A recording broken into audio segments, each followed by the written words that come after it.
side to the entire group. And third piece, which we try and address, is the permit and approval. Projects are very small, but still we have to go through the entire cumbersome process of DISCOM's approval, net metering or gross metering. And while for a 250 or 300 megawatt project, this is a fraction of the total budgeted time and efforts. But for rooftop, this could make the project from viable to unviable if there are delays. So for such projects, there is no reason why there should not be a fully automated portal kind of system from the incumbent DISCOM, that each and every approval will be provided in a time bound 1 month or 15 days on the portal itself.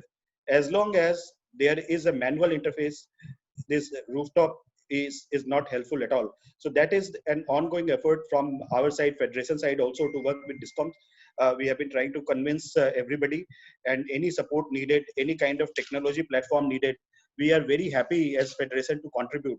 Already we are talking in Rajasthan that if from the Federation side, we can create a portal and kind of donate it to them, and that they can use to provide all the approvals and permits. So that we have been doing. We have a separate dedicated rooftop task force. Kusagra and Ritu, they are co-chairing, and a lot of reports have come out, a lot of meetings have happened. We have engaged very, very proactively with MNRE and other agencies. And today, this call is also part of that same effort.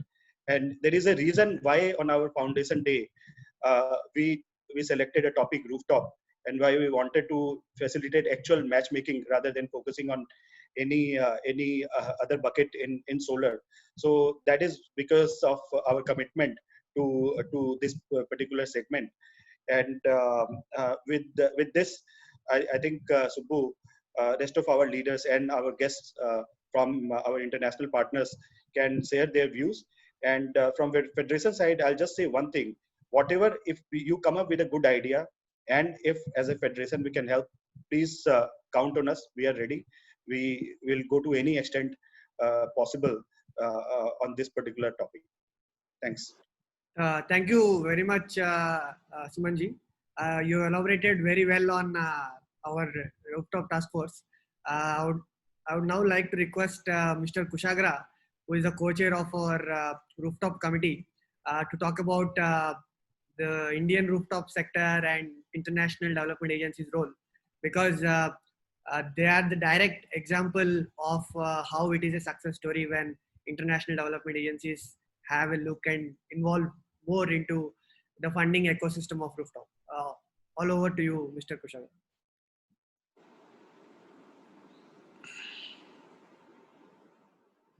Thank you, Subbu.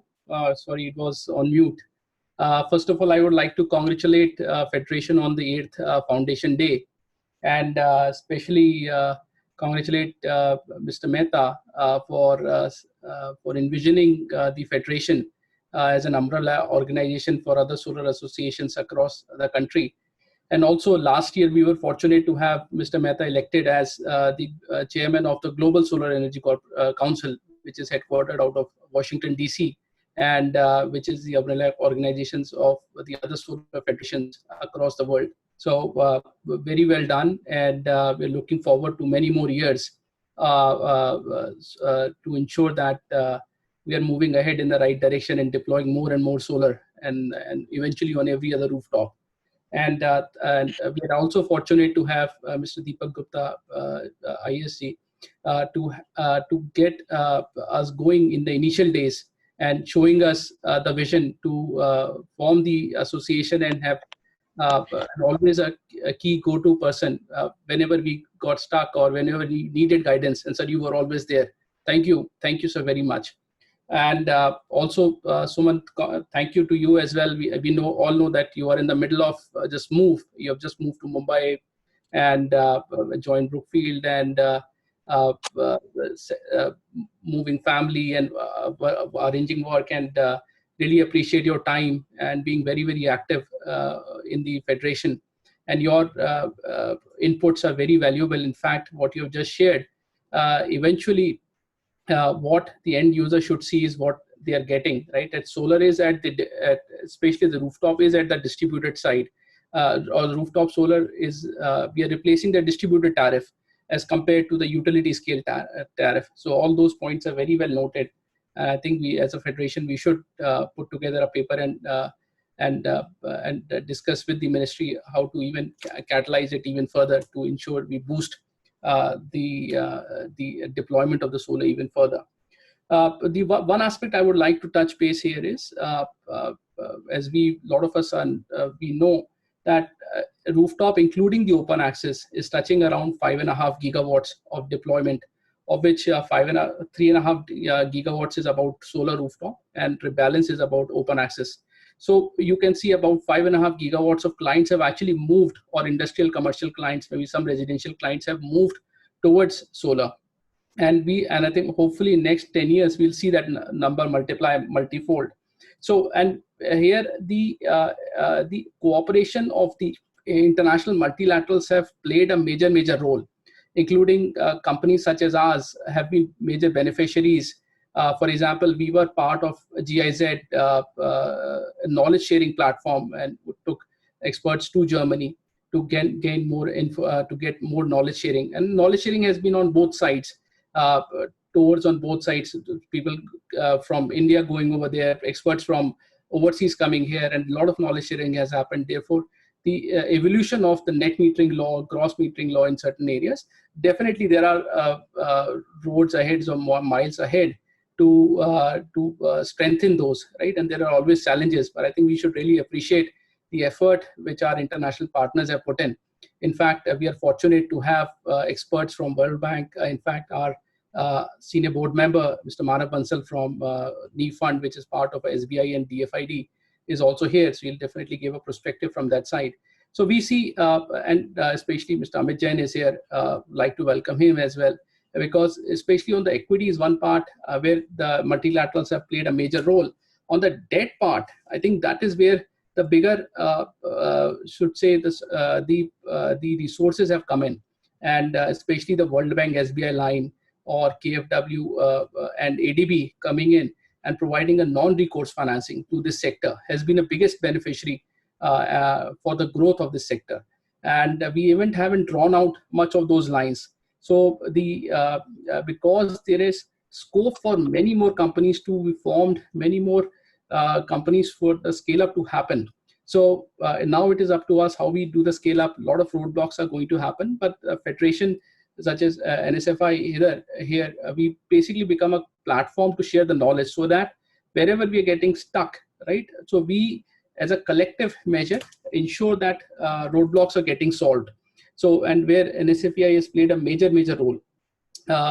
One other aspect is distributed solar, which I think Suman has really pointed out. We are actually helping out DISCOM in a sense. They should not treat us as their foes, because we are actually helping them on replacing the peak demand, which generally they struggle with. And secondly, the T&D losses, if we deploy solar, are also reduced. So eventually, I think we have to put out more knowledge sharing papers for the DISCOMs, that eventually they should not see us as a threat.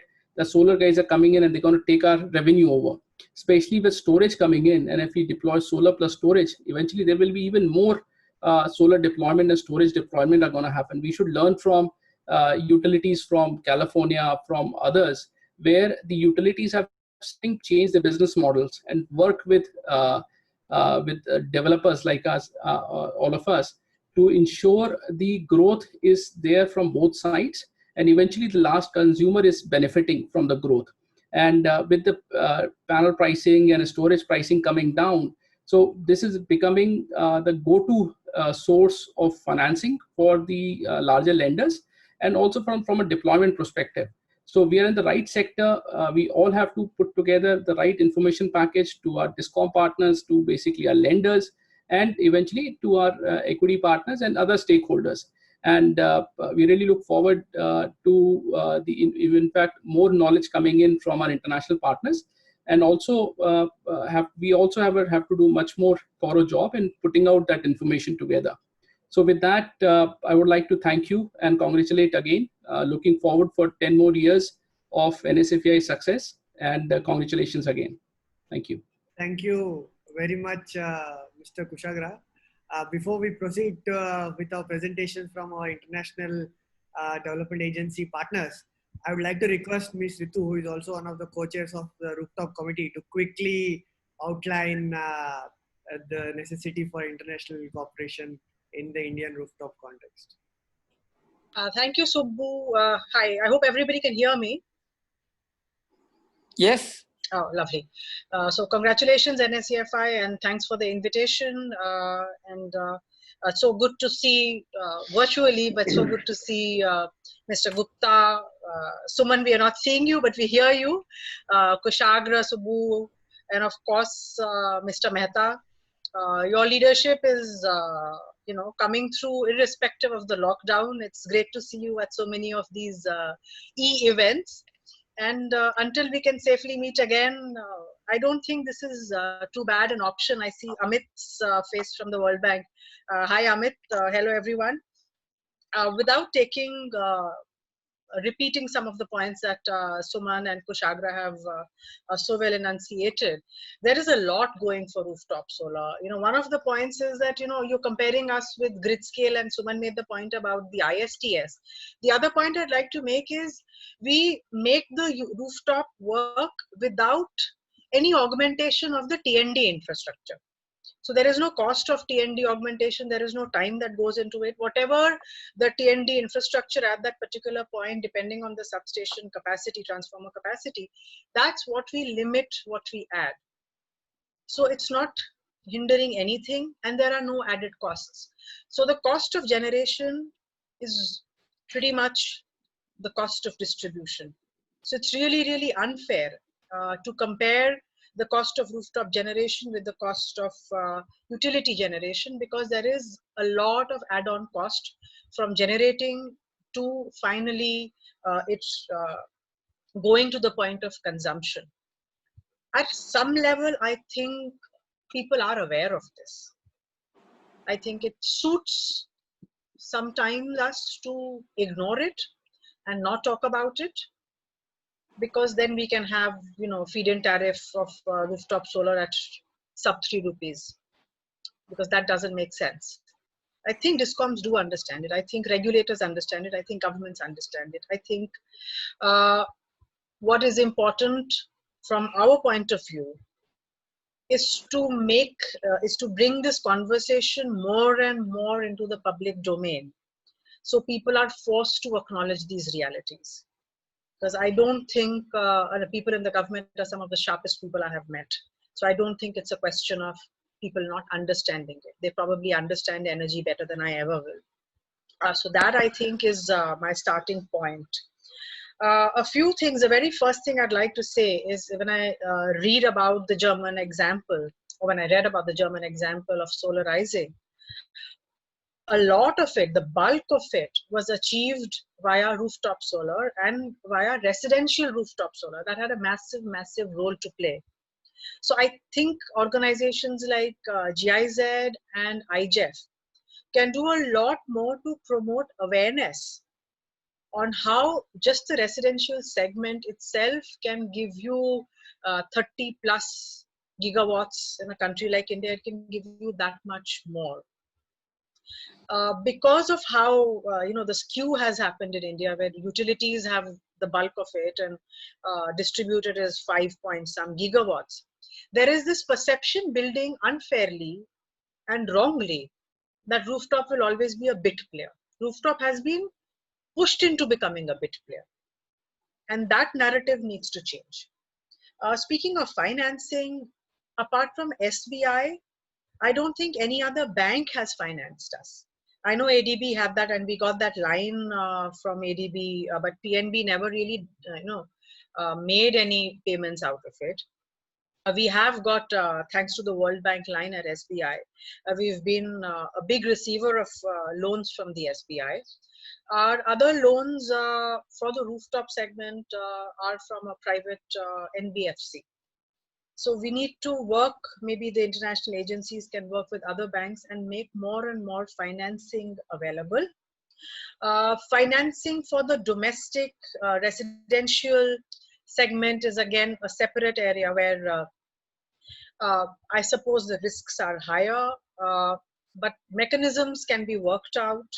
Maybe discoms need to be involved, and we can make financing more accessible to homeowners as well. So Amplus has recently entered residential solar as a segment. It's been something that was always there when we began business. We began with CNI, and I think a lot of the rooftop players that are established in the country began with CNI because that's where the the grid parity was there, and that's where the OPEX model worked. Unfortunately, in the current scenario, the OPEX model where we just sell energy to rooftop owners is not viable in India unless and until government agencies, banks, everybody steps in together to form some sort of a credit insurance kind of mechanism, which protects the developers if the OPEX model is to work. I know the OPEX model works in countries like the US, where people take their individual credit ratings very, very seriously. So that is something for the future. So after a lot of dithering, eventually we did step in, and that's the only segment that we offer the CapEx model to. So we are selling it's under a portfolio called Homescape, where this is dedicated residential rooftop solar. And what are the things that people look at, homeowners, when they try to put solar? Obviously, there is the cost involved.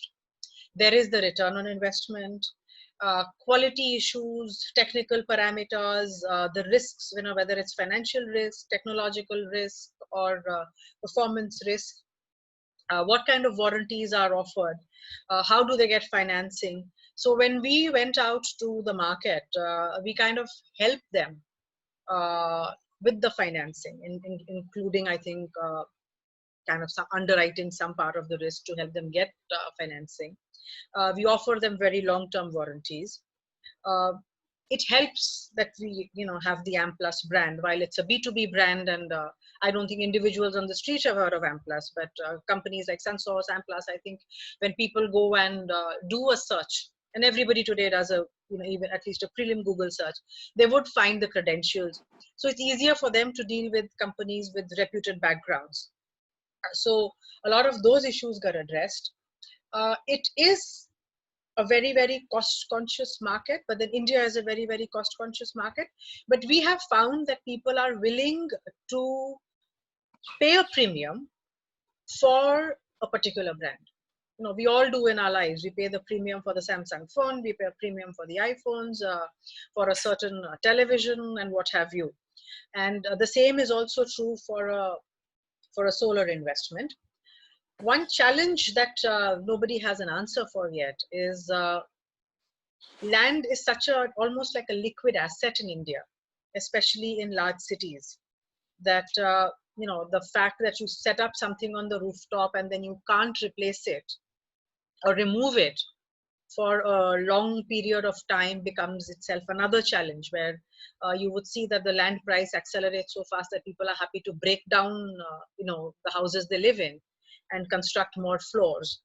So that is something which hinders more the OPEX, but again, nobody wants to block their rooftops. The other thing that has worked very well is value add in terms of creating some sort of a like we have a pergola structure. So it's not like when you put solar on your rooftop, you lose space. You actually gain more space, because then under that, it's a very aesthetic structure.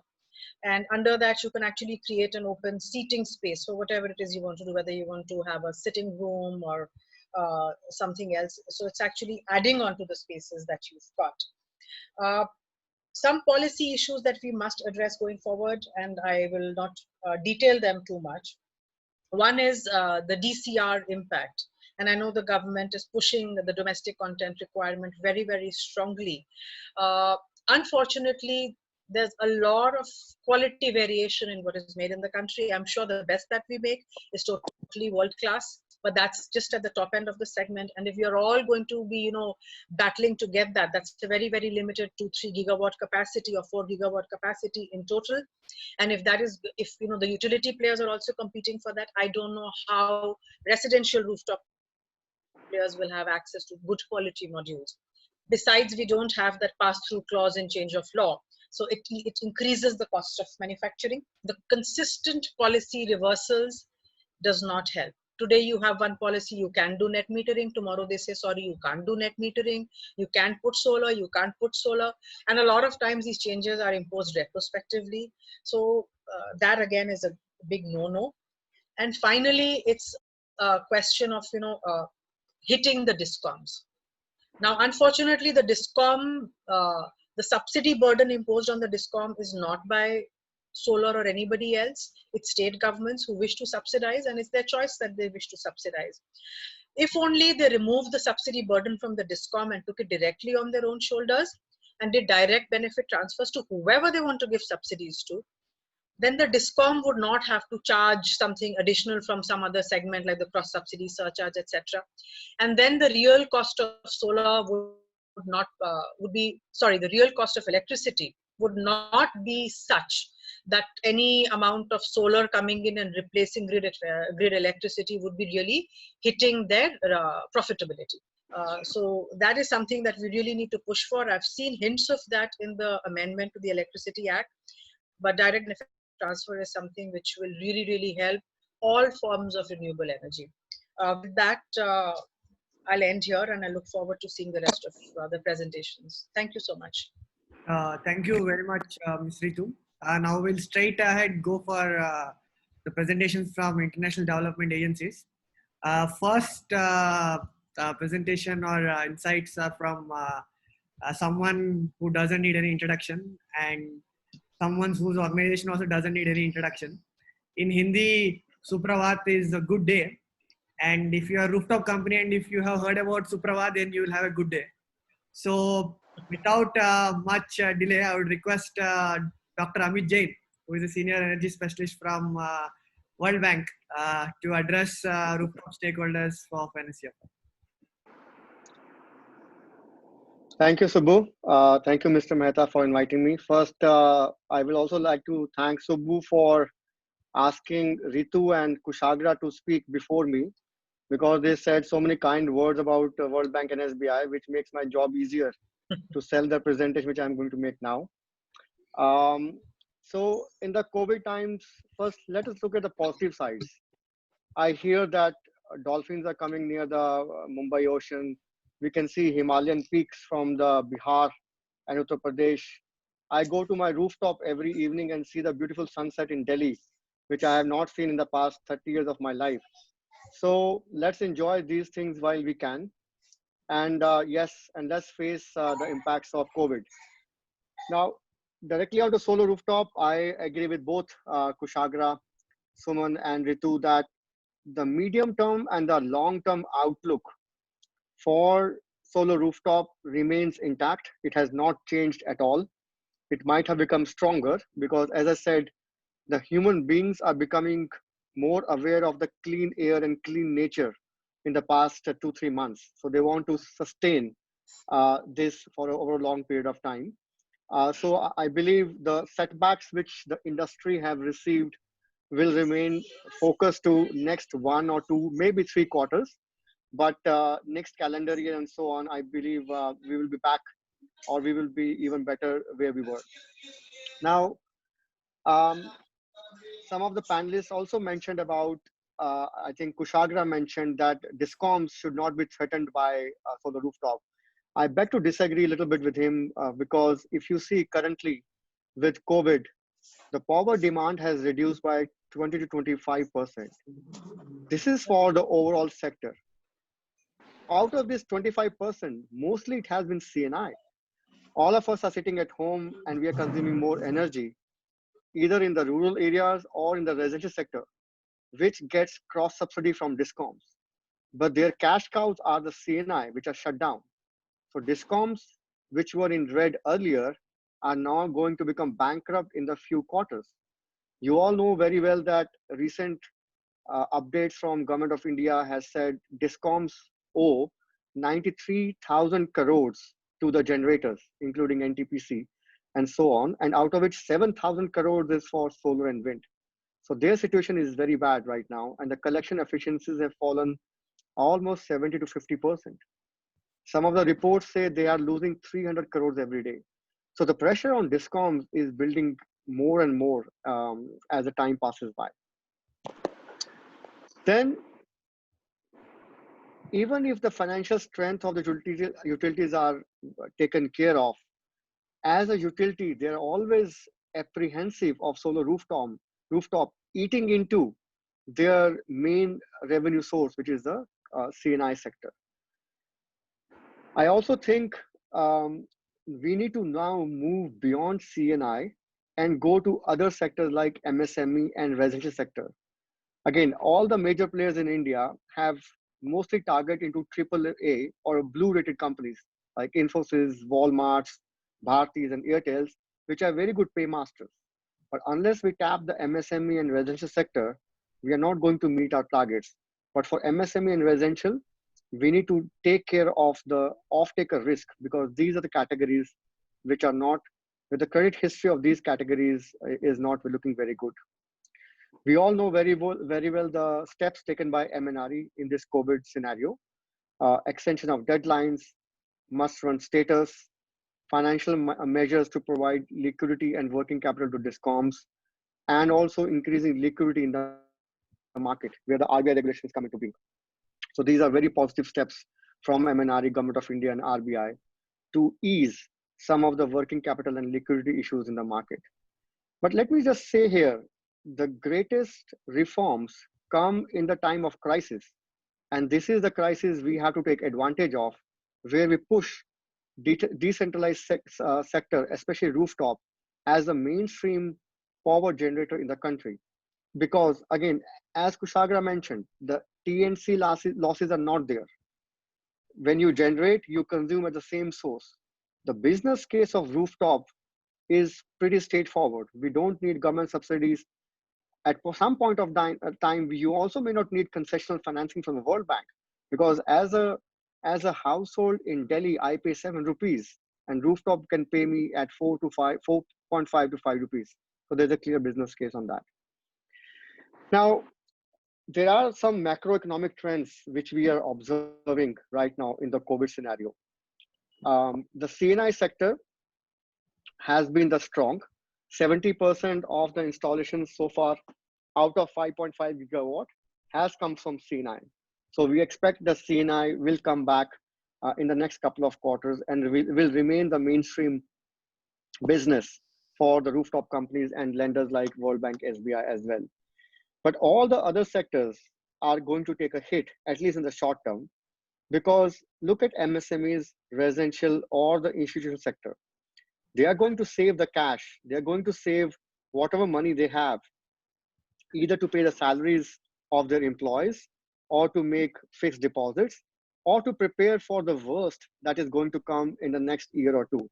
We know the unemployment rates are rising.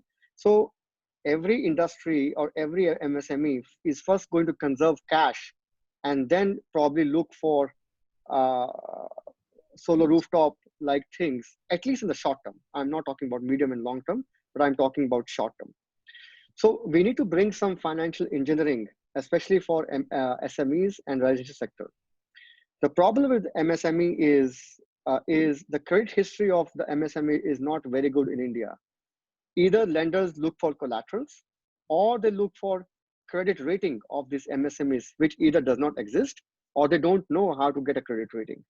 So I believe a credit guarantee mechanism could be brought in, which can provide some comfort to lenders, for example, to SBI. For example, if there's a loss in a revenue or if the off-taker does not pay, a certain percentage of the debt could be covered by this credit guarantee mechanism. So this is something which could be discussed and brainstormed with NSFEI. On the residential sector, I agree completely with Ritu. This sector is ready to pay a premium to get a very good quality of a rooftop on a house. Again, I can give example of Homescaping, which is a premium brand issued by Amplus, which not only provides solar rooftop, but also gives an aesthetic look to your roof where you can dine, where you can drink, where you can spend some time with your family under a rooftop without compromising the emotional attachment which you have with roof. So you can still use your productive roof to be productive by having a raised structure on a roof, which is being promoted by Amplus right now. I am very bullish regarding the final sector, which is institutional. As some of you might know, MNRE is thinking of bringing a new clause of 100% solarization on government buildings, both at the center level and at the state level.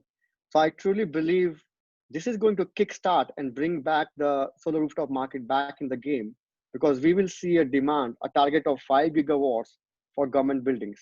And their buildings, if you look at Coal India, Power Grid, or any other CPSU, their roofs are pretty large.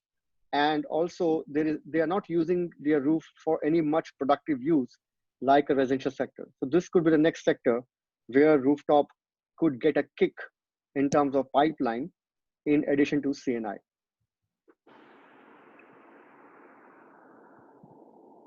Then I also see some trends changing in the times of COVID. As you see on the right-hand side, the CAPEX model has been the predominant model so far.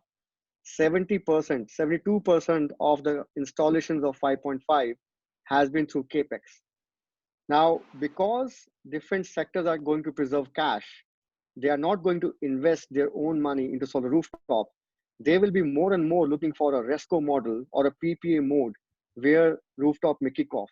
So I see this trend changing from CAPEX to OPEX in the next few quarters, where PPA model will be much more predominant than a CAPEX model. Today, the CNI is about 70%, but I also see a shift coming towards institutional sector in the next few quarters, because SECI and the state governments are going to come out with bids for government buildings, both at center and state level. Now, I believe Suman mentioned that by default, decentralized energy like rooftop is very small. This is the main reason lenders like SBI, PNB, or any other bank becomes hesitant to fund a kilowatt size project. A bank manager takes the same time and energy to process a 100 megawatt deal or a 100 kilowatt deal. So it's very important that demand aggregation has to be done in a proper manner, where you bring the solar rooftop packets at least in 10 megawatts or 20 megawatts, which will be of interest to a bank manager. Now, the World Bank is working with MNRE in 18 states, where we are working on this DISCOM-led aggregation models, where SNA and also DISCOMs have provided data banks or aggregation of buildings, which could be of interest to players like Amplus and SunSource. A very interesting model where DISCOMs can become a party to solar rooftop is if we think about starting sharing our profits with DISCOMs. Now think about my house, where I get a grid and I pay 7 rupees to DISCOM. If I have a solar rooftop on my roof, I will be still using the fixed grid from the DISCOM and may not be paying for it. So if I'm saving 3 rupees on a solar rooftop on my house, I have to start thinking where if I can share 1 rupee with a DISCOM. So it is important to bring DISCOM into the mainstream rooftop business if we start sharing our profits and savings with the DISCOM in this manner. A little bit on the current program we have with SBI. We have a $625 million program with SBI so far. It has been operating now for 3 years. As Ritu mentioned, many top players like Amplus, Cleantech, CleanMax, all of them have taken a line of credit from the SBI. Out of 625, 64% has already been disbursed by World Bank to SBI. So almost $300 million have been disbursed to SBI on that. And 250 megawatts of solar rooftop plants are already operating. And we expect 450 megawatt will be operating by next year itself. So this is on the financing side. And again, referring to Ritu's point, before SBI debt product came into the market in 2016, the financing was only available from NBFCs at a rate of 16 to 17% for 7 to 8 years. With SBI coming into picture, the rate of financing has come down to 8 to 9% and for 15 years. So a markup of 7% has been reduced from the market, and players like Amplus have taken loan from SBI between 8 to 9%. So this has been a completely transformative debt product to solar rooftop companies. So just imagine, a solar rooftop may not be viable at 17% interest, but it is definitely viable at 8% cost of capital in the market. Now, we are not only limited to financing, we also have a technical assistance program of $13 million, where we are working with MNRE. Again, Suman mentioned a digitization of DISCOMs and SNAs has to be done if rooftop has to become successful. For example, let's assume any company have 100 megawatt of solar rooftop assets. They will be spread across at least 3,000 locations. It is not physically possible for a lender or for a verification agency to go to these 3,000 sites every time.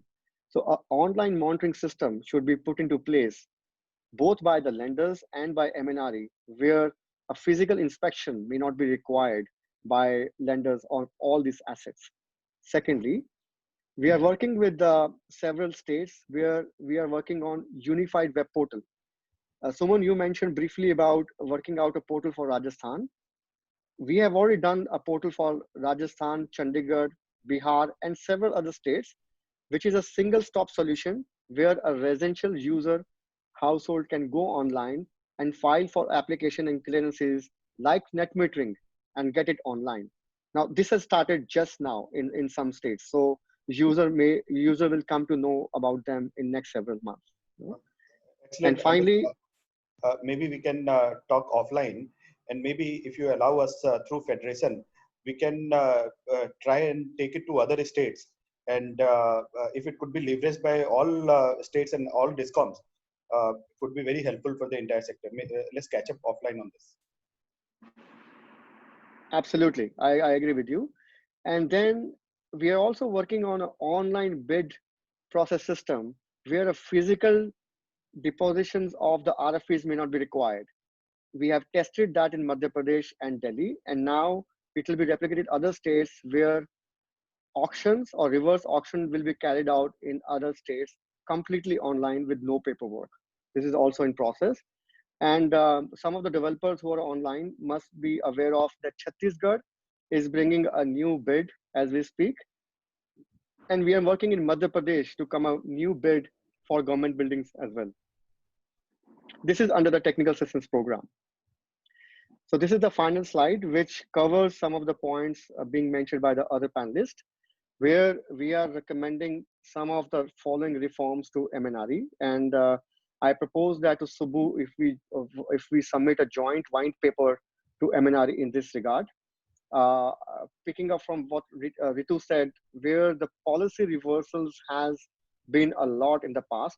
Look at safeguard duties, which has created some kind of confusion in the market in terms of when the safeguard duties are launched and what kind of taxation is being imposed on the imported modules.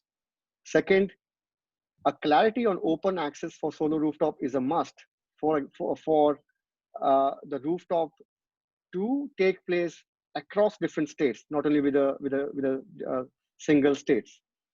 Thirdly, innovative PPAs have to be evolved so that the reduction of PPAs could be done from 25 years to 17 years or maybe to 7 to 8 years. Again, give you an example. Chandigarh DISCOM is coming out with a tender where they want the PPA to be only 7 to 8 years, not even 15 years. So that's a good line of thinking, because in rooftop, we don't know if the roof will exist for next 15 years or not. So a clarity could be brought in only for a shorter duration of time. Again, we know that electricity is in the concurrent list where states have the final say how they want to implement net metering regulations or the tariff reforms in their particular state. And we have seen with Gujarat, Maharashtra, how the confusion has resulted into a negative atmosphere on rooftop system in several states on gross metering, on net metering. So a uniform policy is very important for rooftop to become successful. And I agree with the points made by other panelists as well on mismatch with utility scale projects, DCR enforcement, and the direct benefit transfer. I think the final point is, let's make the use of this crisis and push this reform with MNRE so that once we come out of the COVID, we are completely ready to take this head on and probably aim for the targets which Government of India has set. Thank you very much. May I just ask a question? Yes, sir. I wanted to ask if presently tenders are being held, are companies in a position to both bid and implement them in time with the restrictions? Because I was just talking to somebody, he said you can't order panels, people cannot go from one place to another, material cannot go from one place to another, payments are not being made. So will this be possible to do new projects which are going to be tendered? Just somebody can tell us. So maybe I can take that question, sir. So we have been looking at multiple tenders. So the filing of the tenders date have been extended post lockdown period. And since now the lockdown ends have been announced, especially the lockdown number 3.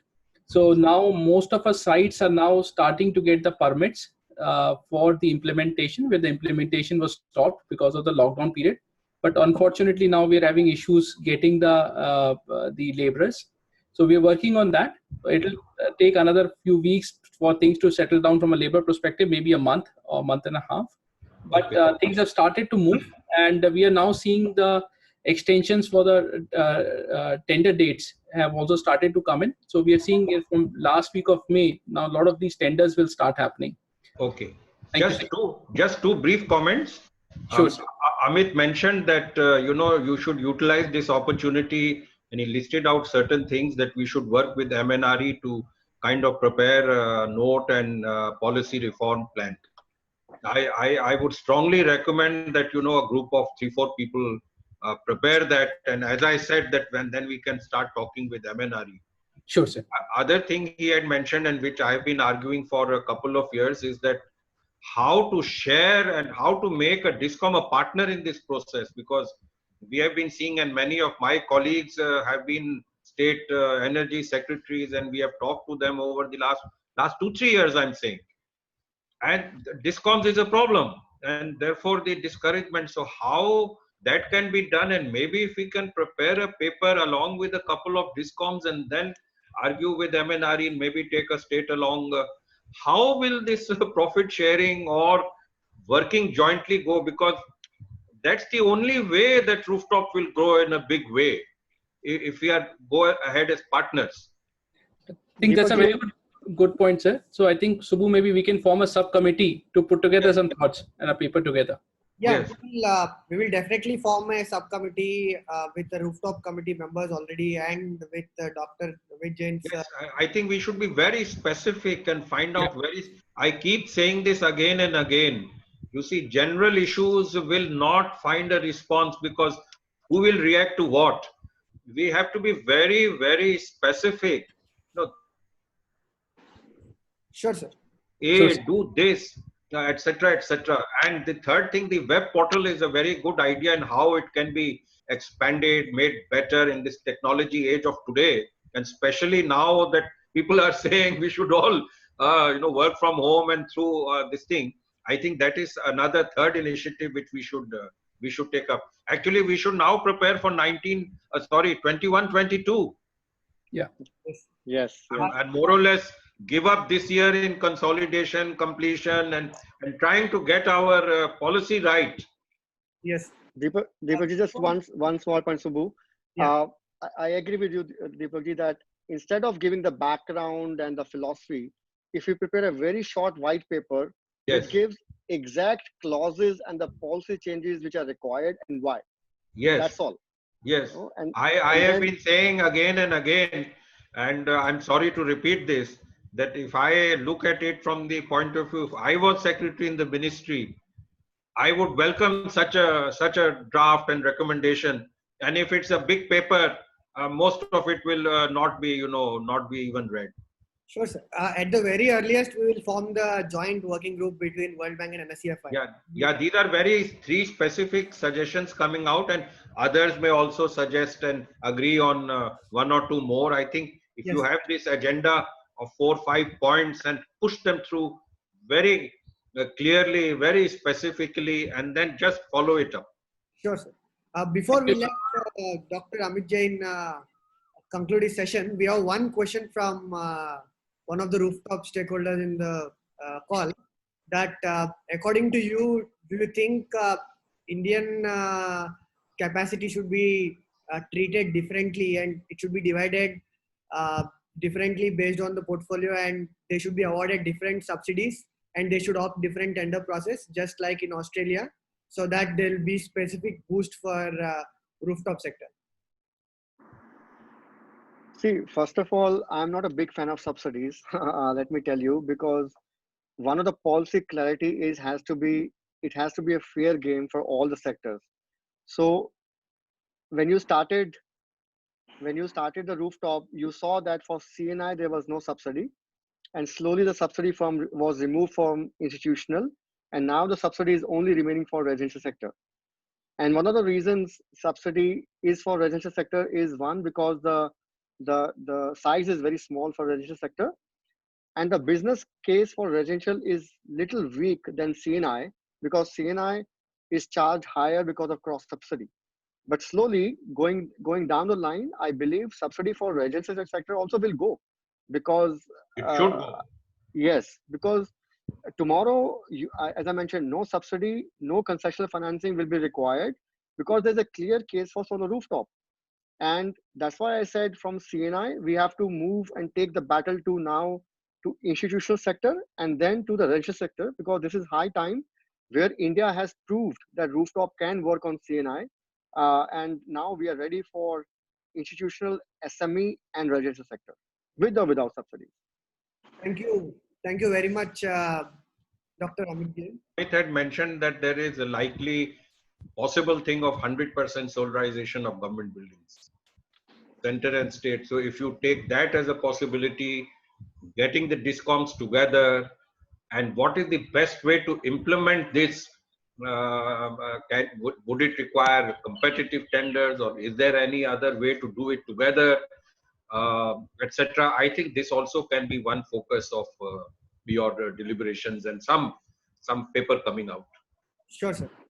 Thank you very much, Amit ji, for your inputs and insights, and we'll definitely get going on the joint working group, and we hope that we'll be able to come up with innovative and fruitful recommendations. With this, I would now like to request another good friend and good partner. Partner, if I say partner, that is still an understatement. He is responsible for more than 150% of NSEFI Secretariat travels across the country. They have been instrumental in bringing many new and innovative ideas and concepts into residential rooftop ecosystem.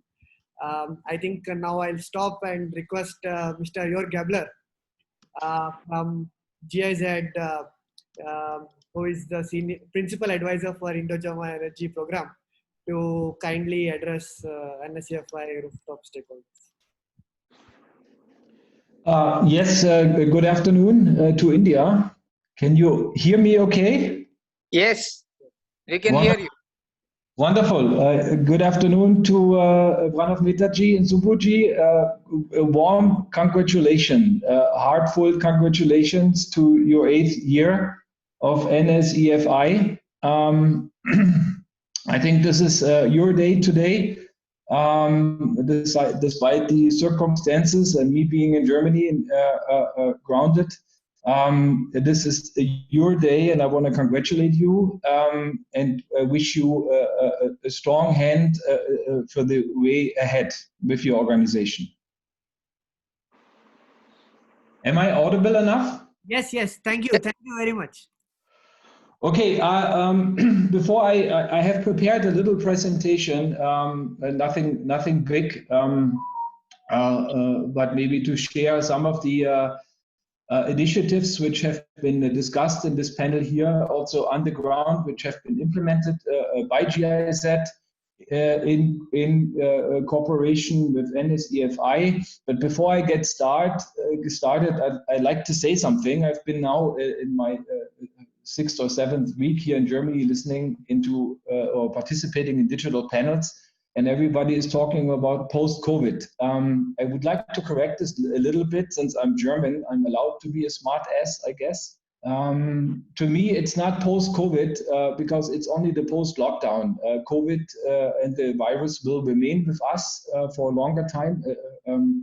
And until we get used to it and have measures in place to deal and work around the virus, therefore I believe it's more like a post-lockdown than a post-COVID. That's at least the trend we have here in Europe. We all understand the virus will be among us for a longer time than just a few months. So therefore I look forward to the end of the lockdown and a good cooperation with the virus to start with. So Boji, how do I share my presentation? I just show the screen, I assume? You can click on the share screen and yeah, we can see your screen now.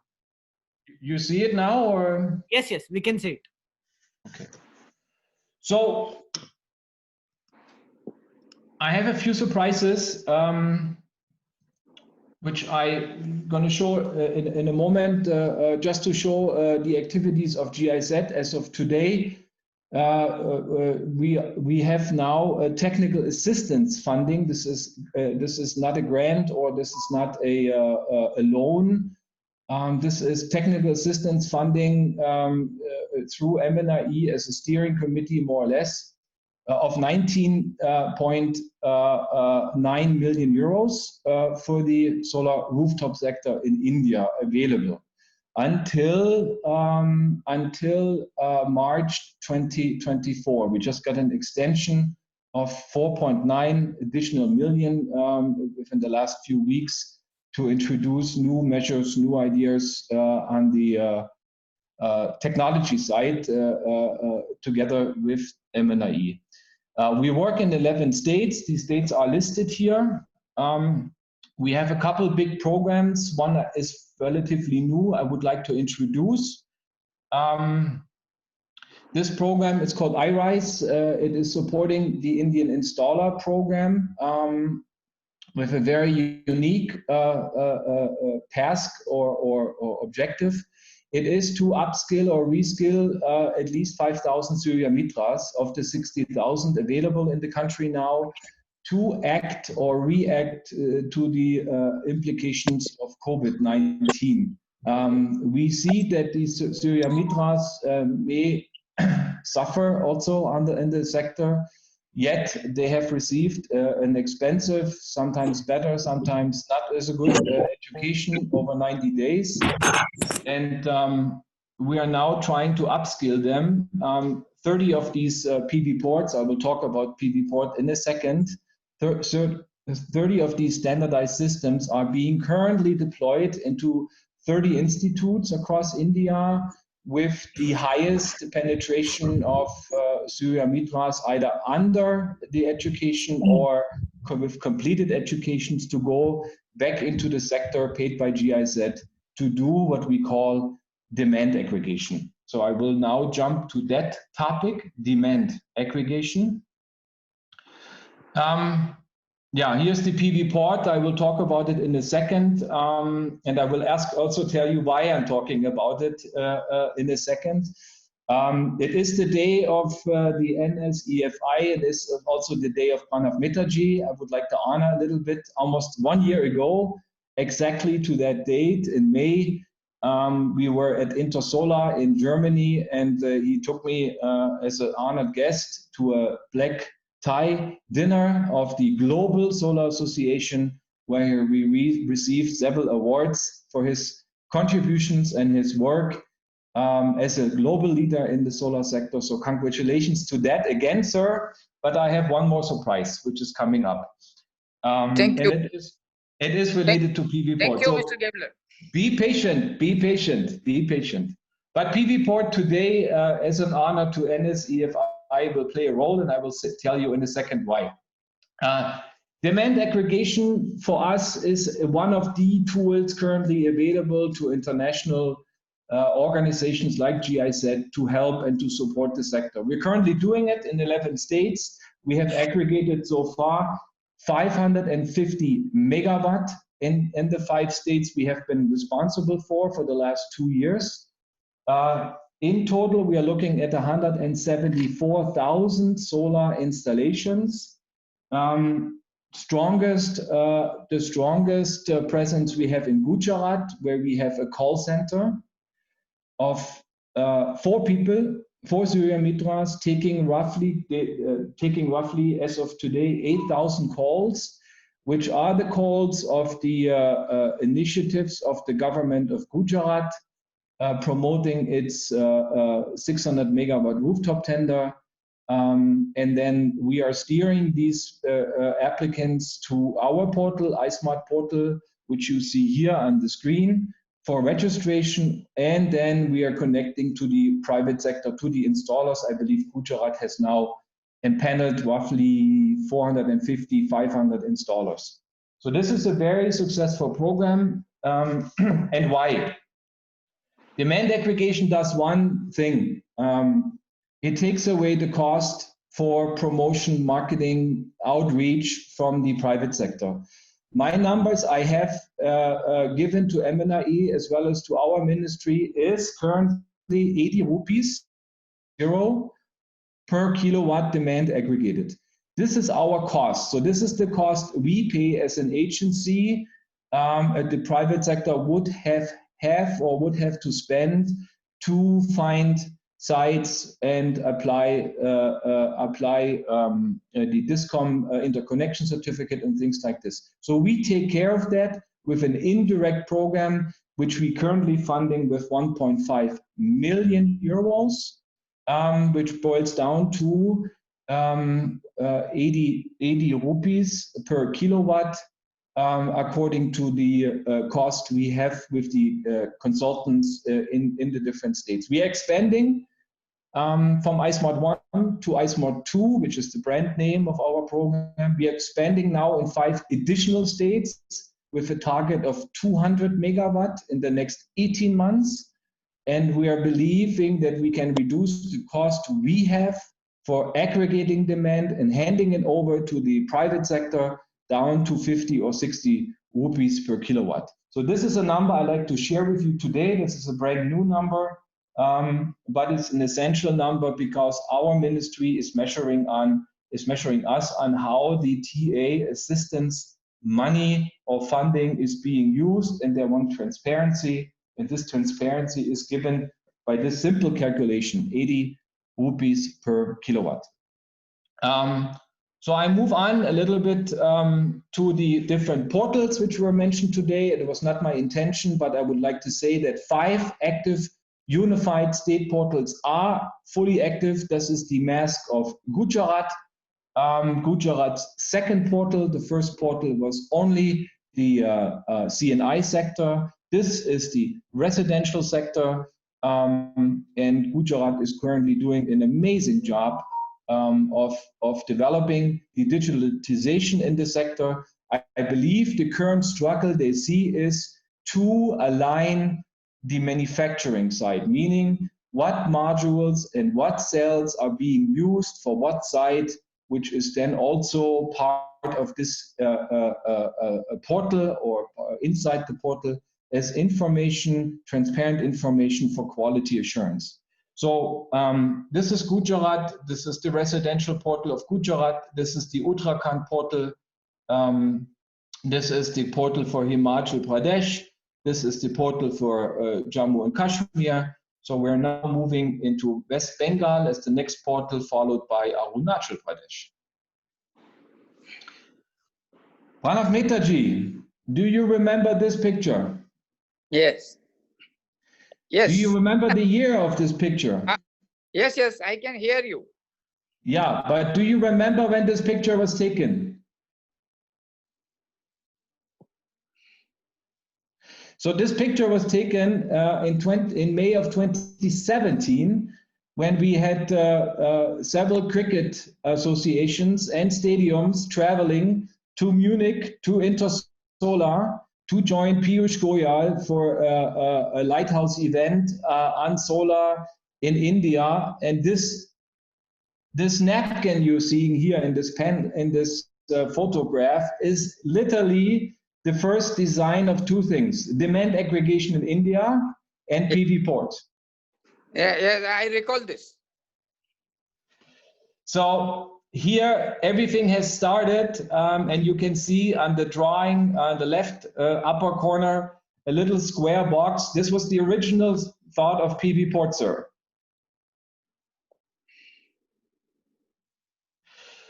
So I like to share PV port where we are today. PV port now is a plug-and-play system, so it uses standard components from the structure to modules to cleaning, as well as electronics. You see here a standalone system somewhere in Gujarat. It must be Ahmedabad, I believe, one of the first systems deployed. Currently, the Gujarat Discoms under JUVNL investigating roughly the deployment of 3,000 of these systems below 3 kilowatt of capacity. The design, which we originally envisaged, was like this: a system with a sloped roof as a traditional elevated. But the problem here, there is a number in yellow, 1506, 1506. This yellow number is the dead load against wind. The system needs to bear, once elevated on a rooftop in India under 180 kilometers an hour. Almost impossible to do. We simulated under wind canal testing here, and then we arrived on the east-west design, which then reduced the dead load to 500 kilos. A simple racking or mounting structure with only one tool. Then structural testing up to a seal, which we received also in Gujarat, which is similar to TÜV. So standardized systems with standardized electronics, all part of these benches. These benches are full of water, 250 liters each. And each bench is holding down with self-balancing the PV port and any roof. Maintenance service is done by just pulling out these drawers.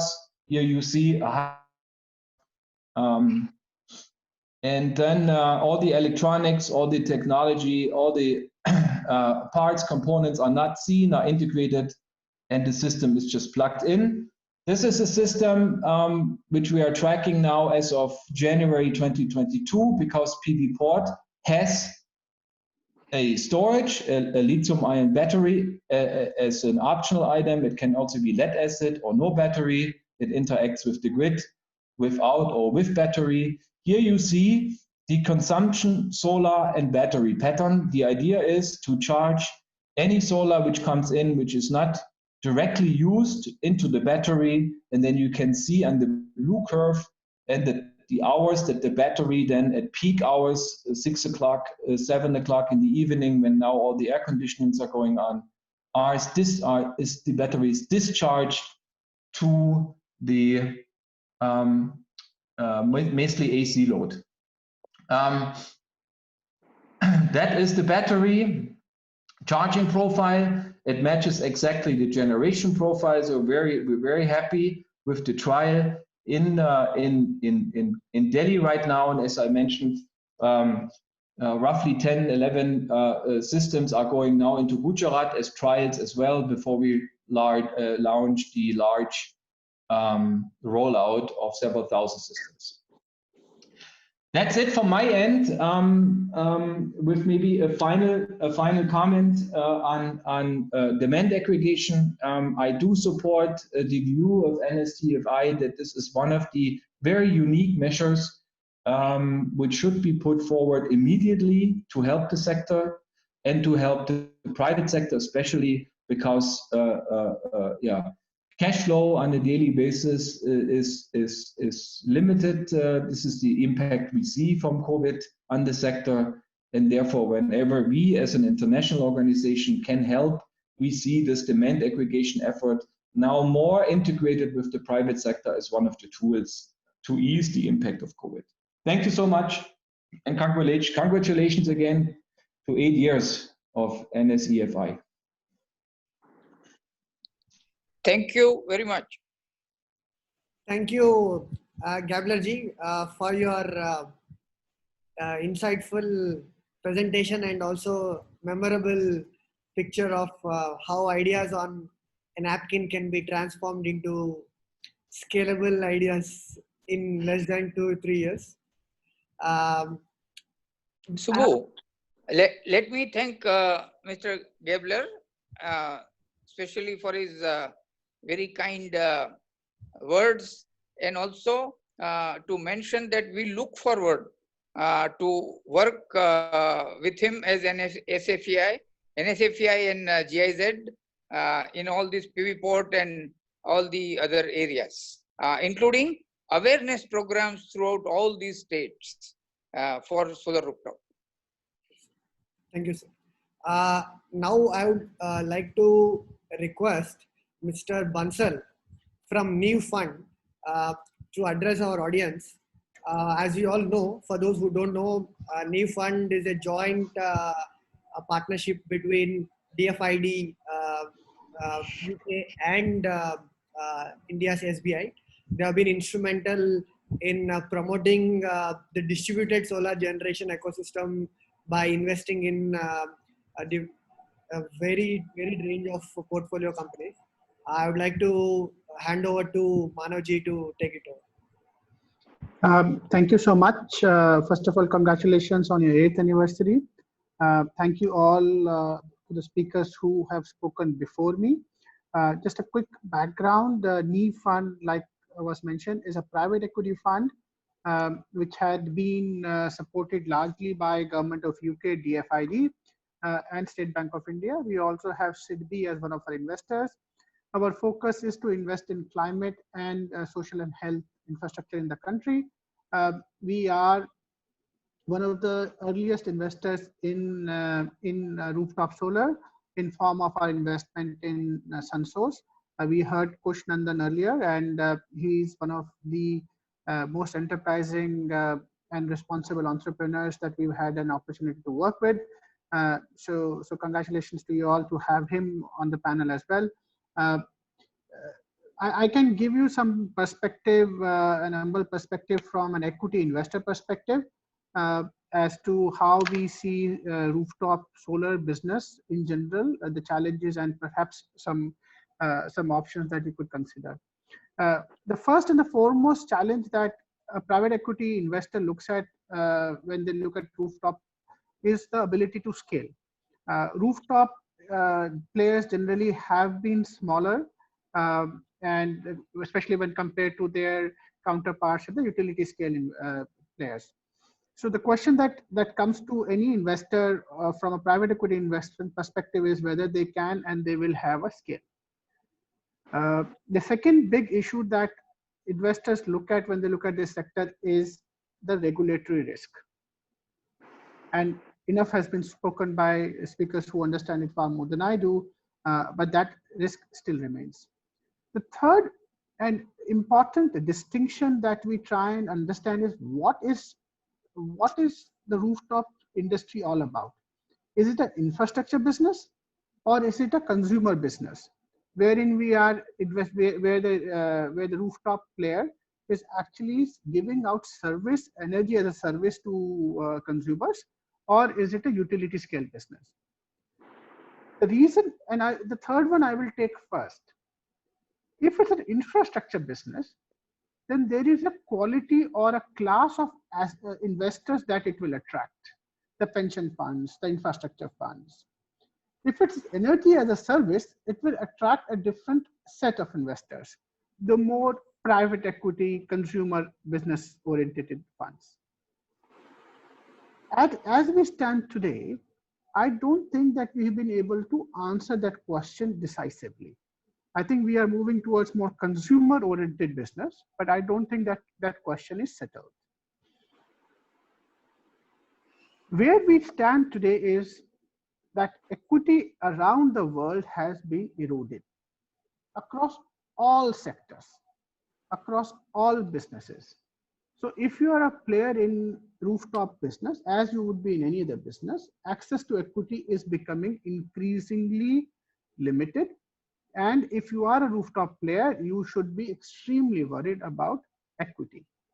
The same will go for debt. While the World Bank has been instrumental in transforming the debt scene in India, but what after the World Bank line is a question that needs to be answered. And how many players have been able to access that World Bank line? So this is the gloom and doom scenario. I just have a few suggestions to make, and then obviously it is for far brighter mind to look at it. On the regulation side, I think that is where the association can and should play an untiring role to get the surety of regulation. The investors are not scared of any regulation so long as they know what the regulation is. The change in regulation, the arbitrariness of amendments in regulation is what worries an equity investor. In terms of infrastructure versus a consumer business, I would believe the size of the rooftop business would lend it better if it starts positioning itself more as a service provider, as an energy provider of energy as a service, which would mean value-added services, which would mean storage, which would mean getting into your consumers' factory premises and doing a lot more than what is being done today. What it will do is it will increase your valuations and it will attract more and better quality capital into the sector and into your companies. The first one on the scale itself. I do believe, and that's a house view that we have, that the industry shall consolidate, and it's not a bad thing at all. COVID will perhaps accelerate that integration and consolidation, but it would require some of the big bucket leaders, private equity players, to come and back a few industry leaders. We do see that happening. Hopefully, Kush would be one of those leaders who would get that backing and would be instrumental in consolidating the industry. The final point I would like to make is that while in short period of time, perhaps in the next 12 to 18 months, capital would be significantly constrained because capital will have more demands elsewhere. Climate continues to remain the defining issue of our time. So if we are smart enough, if we are enterprising enough, we would be able to attract capital-oriented money to our country, to the intermediaries like SBI, like the NEEF fund, and many other such intermediaries who will then manage this capital. In fact, we are in the process of almost closing our next fund, NEEF 2, with significant support from European development financial institutions. And the final word I would like to say is a continued appeal to the development financial institutions who are on the call today, that the natural progression of any sector which requires the development financial money to begin with and then commercial money, that we have not yet passed the first phase, or when we were transiting away from the first phase to commercial money phase has been interrupted by COVID. So this sector will continue to require money coming in from the development financial institutions. So the World Banks, the DEGs and GIZs of the world, the more they support this sector, the better it would be for India and for the globe. That's the point I wanted to make. If there are any questions around it, I'd be happy to take.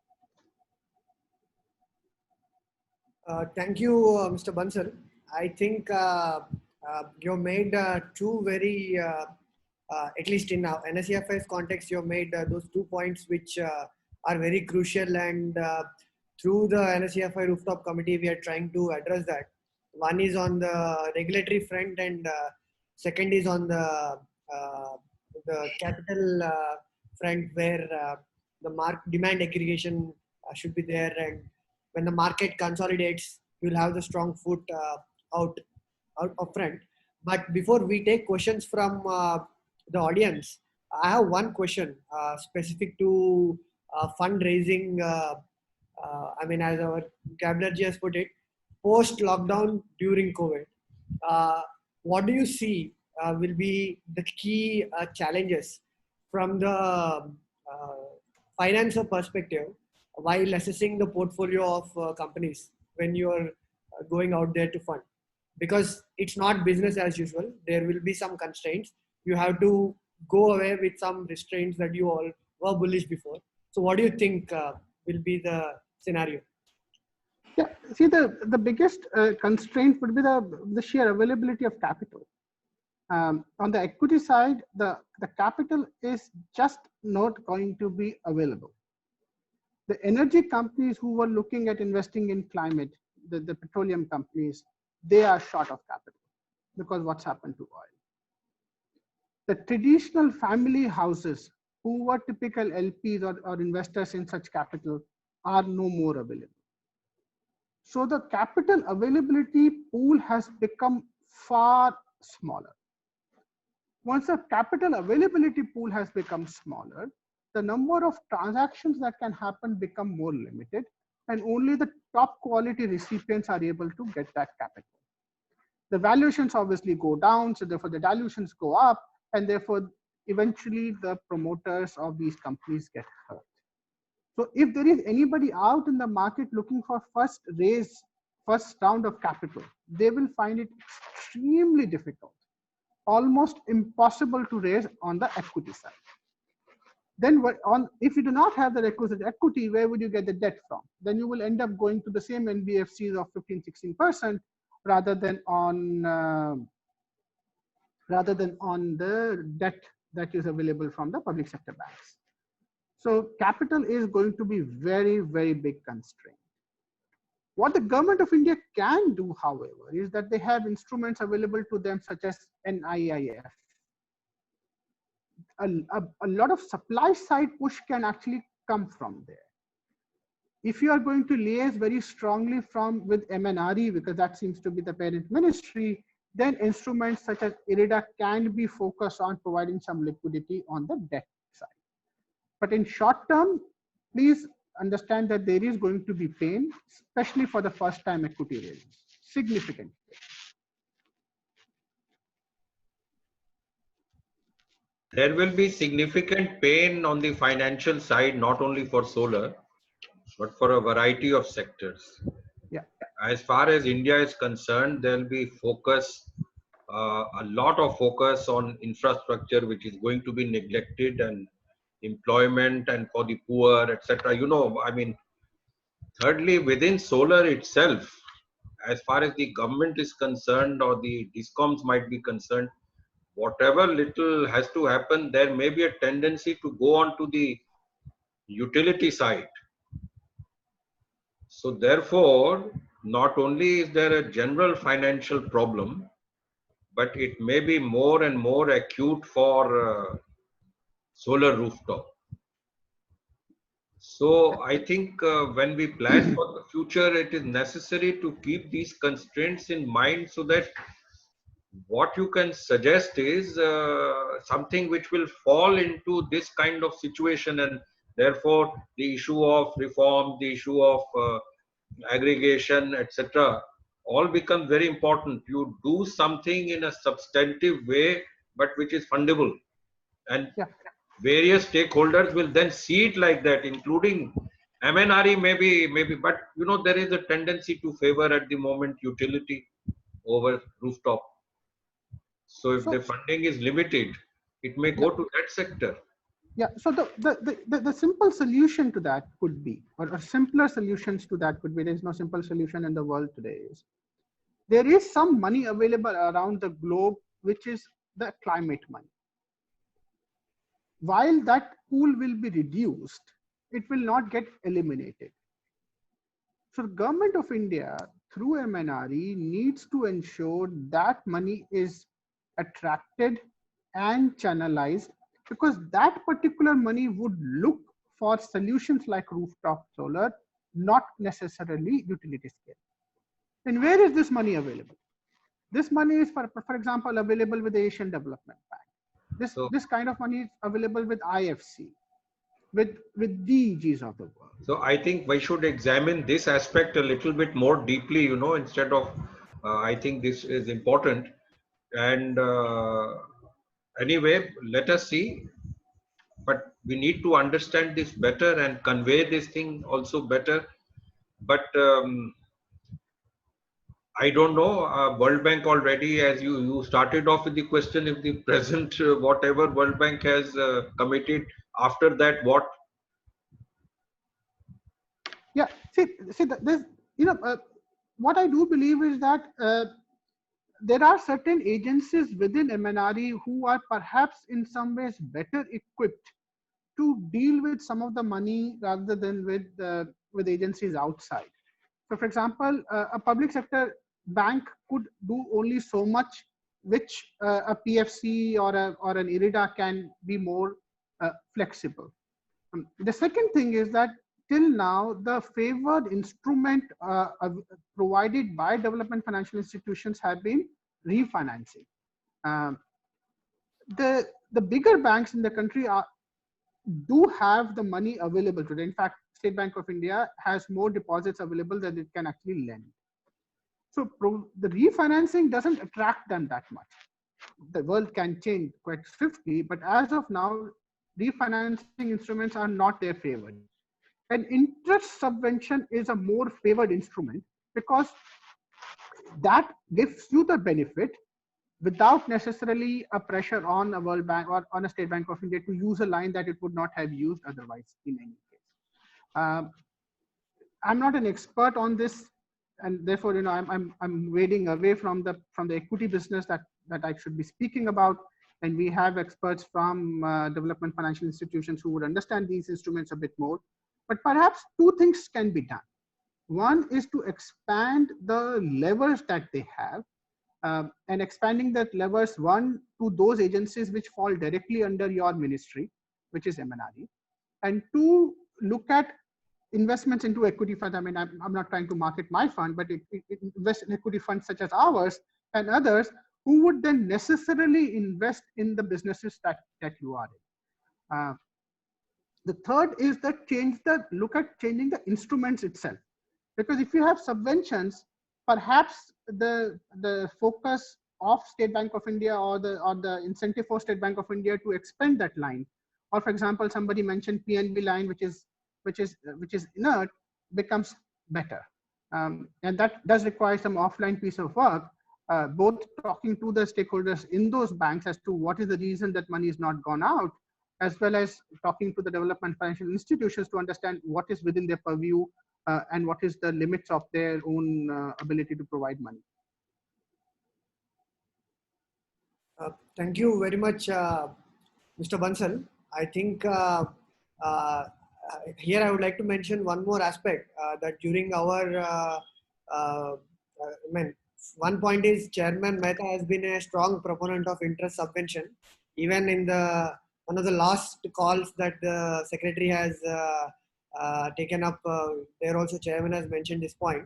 On the second aspect, we have been pushing during our joint call with the Joint Secretary, even Mr. Kushagra was there, that for a separate fund through the NBFCs that are under MNRE like IREDA to support the rooftop ecosystem in the country.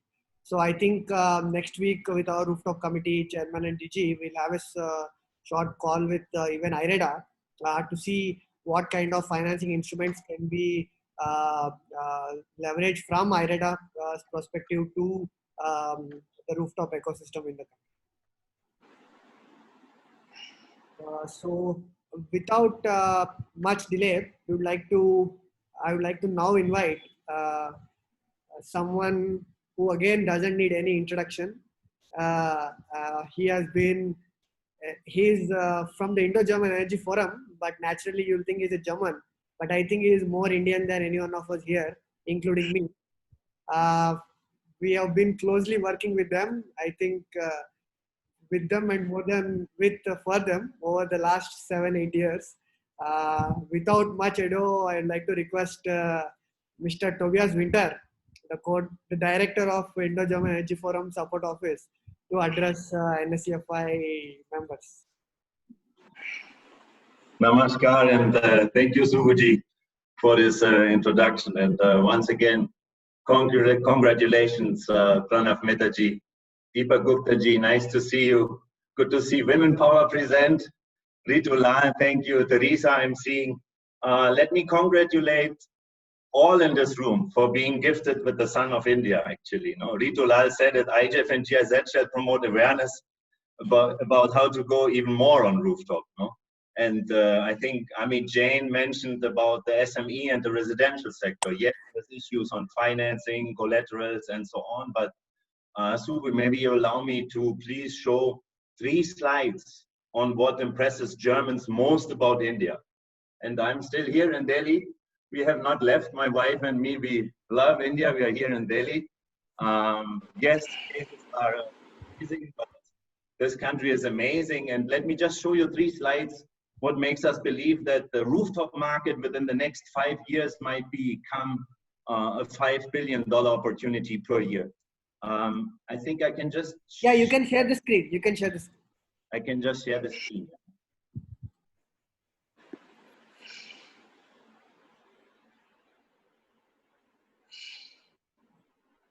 Is it visible? Yes, yes. Okay. So I think for you, this might be nothing like amazing, but from a German perspective, each of these bars here, I don't know if you also see my mouse, is a solar generation in India, daily generation. And this is 365 days of solar generation in India, all over the country. I think not too many people actually are aware of this data. It means that somewhere in India, the sun is always shining. You see the same for Germany. This is in January and February. Sun is really down. We hardly generate 1 to 2% of our power from solar. Same with November and December. In June, it goes up to 18–20% with the capacity installed. But if we only rely on solar, we need storage. We need storage not only for 1 night, not only for 2 nights. We need weekly storage. We need seasonal storage. We really talk about huge amounts of storage. But in India, you need storage for the night only. You only need to surpass the night. Unfortunately, the peak is also in the evening hours and then later at night, and this will increase with more ACs coming up. But yes, storage is becoming cheaper and cheaper. And so far, you rely on these diesel gensets, no? And this is something which Germans always are fascinated if I tell them. How much gigawatt of diesel gensets are installed in your country? I know, you know this, and this is not that special for you. But still, I remember, like, every day I have to tell myself, this is 120 gigawatts. And this is not a number I just made up. This is the official number from CRC. People, this is 1/3 of the whole generation capacity of your country. Yeah, okay, it's not running all the time, and it's not all 1–2 megawatt size. It's also a lot of these small ones, no, in the buildings. But still, this is a 5 gigawatt market per year still in your country. 5 gigawatt invested in diesel gensets. And then on the other hand, we have these beautiful examples of bifacial solar panels coming into the country, who let the light go through. No, your Gabler showed it with the PV port. Isn't that a beautiful photo? I know you say, okay, cleaning is an issue. Okay, then let's make a row in between and then maybe have it better cleaned. But this is something we don't have in Germany. We don't have these flat roofs. No, so we cannot enjoy what you can actually enjoy. And let me tell you that actually here in Safdarjung Enclave, where I live, my neighbors, they are silently going for solar. I don't know to which extent all of it is grid connected, and like at the end it's grid connected, but also self-consumption a lot, no? But definitely this is coming. And the latest numbers of Bridge to India were very promising. I know maybe for the future, the next upcoming 2 years, Bridge to India's outlook is not that enthusiastic, but please remember 2019 capacity addition, not cumulated, addition of rooftop was almost 2 gigawatts. That is a big ticket size already, no? So yes, for me, future seems to be bright for India. I'm happy and lucky to live in a country which is gifted with the oil of the future, with so much sun. And I believe that our relationship, Pranav Mitterji, between the both associations, the Solar Association in Germany and the National Solar Energy Federation of India, will bring out even more fruitful projects and ideas for the future. Yeah, let's vote for a green recovery, as I have heard a couple of times. Yes, happy birthday and thank you very much. Thank you very much, Minterji. If you can also briefly tell our NSEFI members on call about our agri-voltaics initiative on how we are trying to bring that into mainstream also. Yeah, I mean, one special form of rooftop, I don't know which initiative you just relate to, because we have maybe 4 different initiatives ongoing right now. I agree. But one important initiative, I think, relates to special niche markets, which we see are upcoming.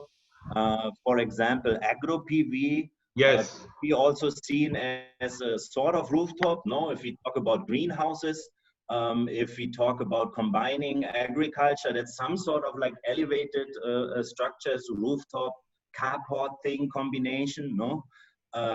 There is lots of examples, gigawatt ticket size already in China, Japan, wherever there's land constraints, no? And India also has such land constraints, and why not planting tomatoes below solar and even increase the yield, as scientific studies show.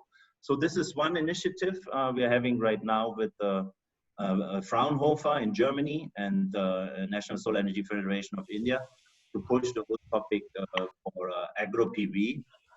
Another one is the O&M market.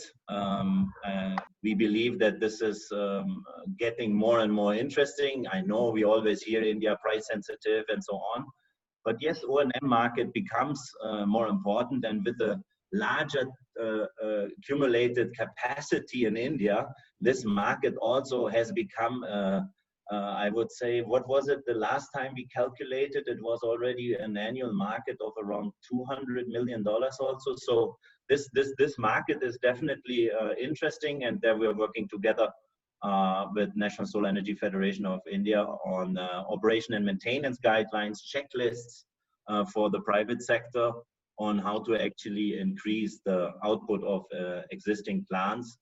And yes, don't want to bore you with these, let's say, small initiatives, but yes, very excited. And yeah, once again, happy birthday.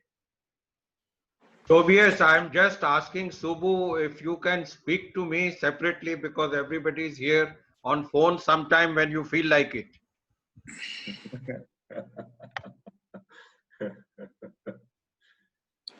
Yeah, many people put lots of expectations in you, since, as you mentioned, you're from the same cadre as upcoming secretary.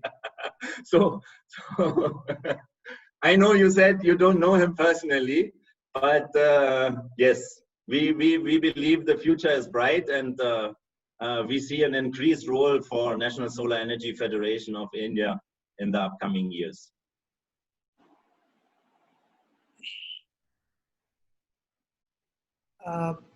I think, sir, your mic is on mute.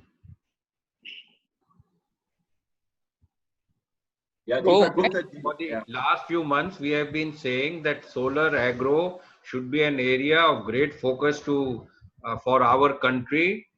There are so many ways it can help. So solar pumps and solar agro is something which we should really pursue. Everybody gains. Nobody loses. Yeah, but there are these things like direct benefit transfer come into place. No, No, that has been that mentioned here we just need to several make a times. nice implementable policy and get the climate funds to help. Yeah. I would now request Mehta ji to address our members and conclude today's session.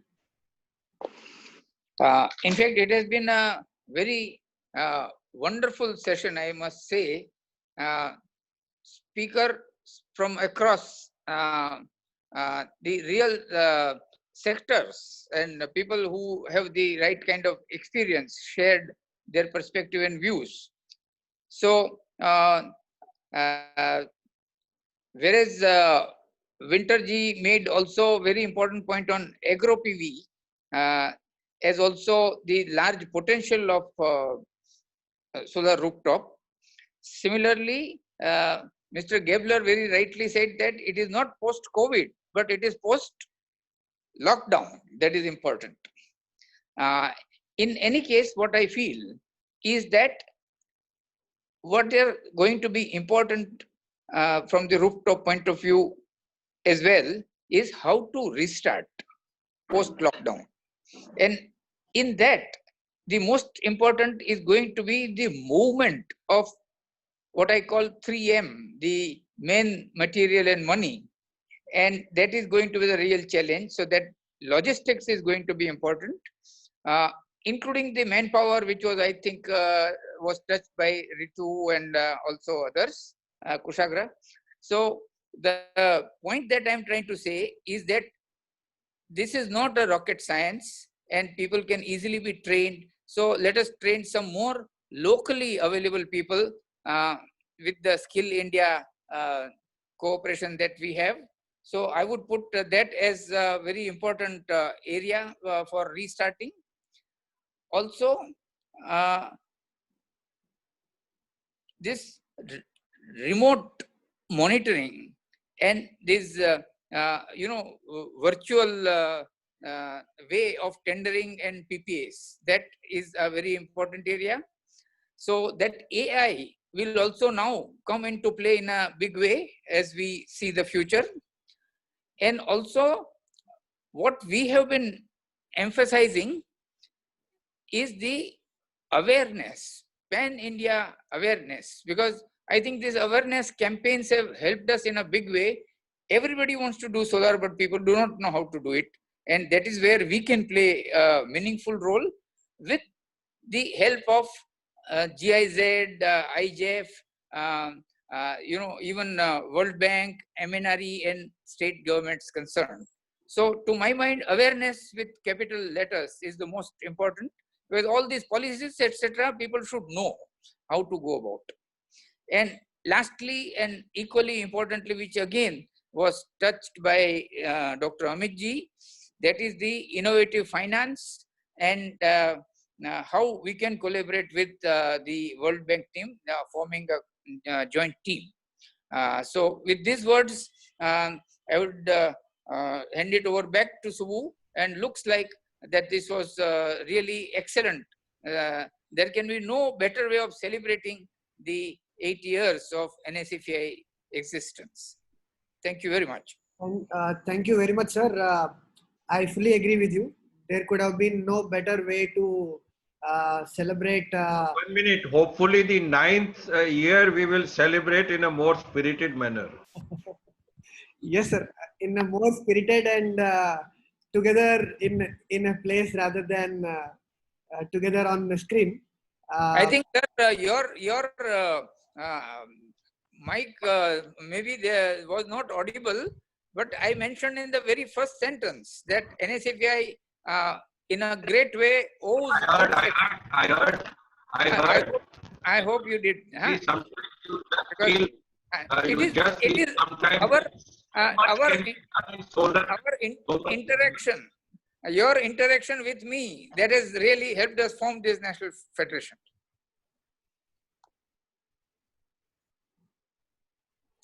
Okay, Subbu. Thank you once again, everyone. Thank you for joining today's call. If you have any other questions, you can write to Secretariat. We will assist you.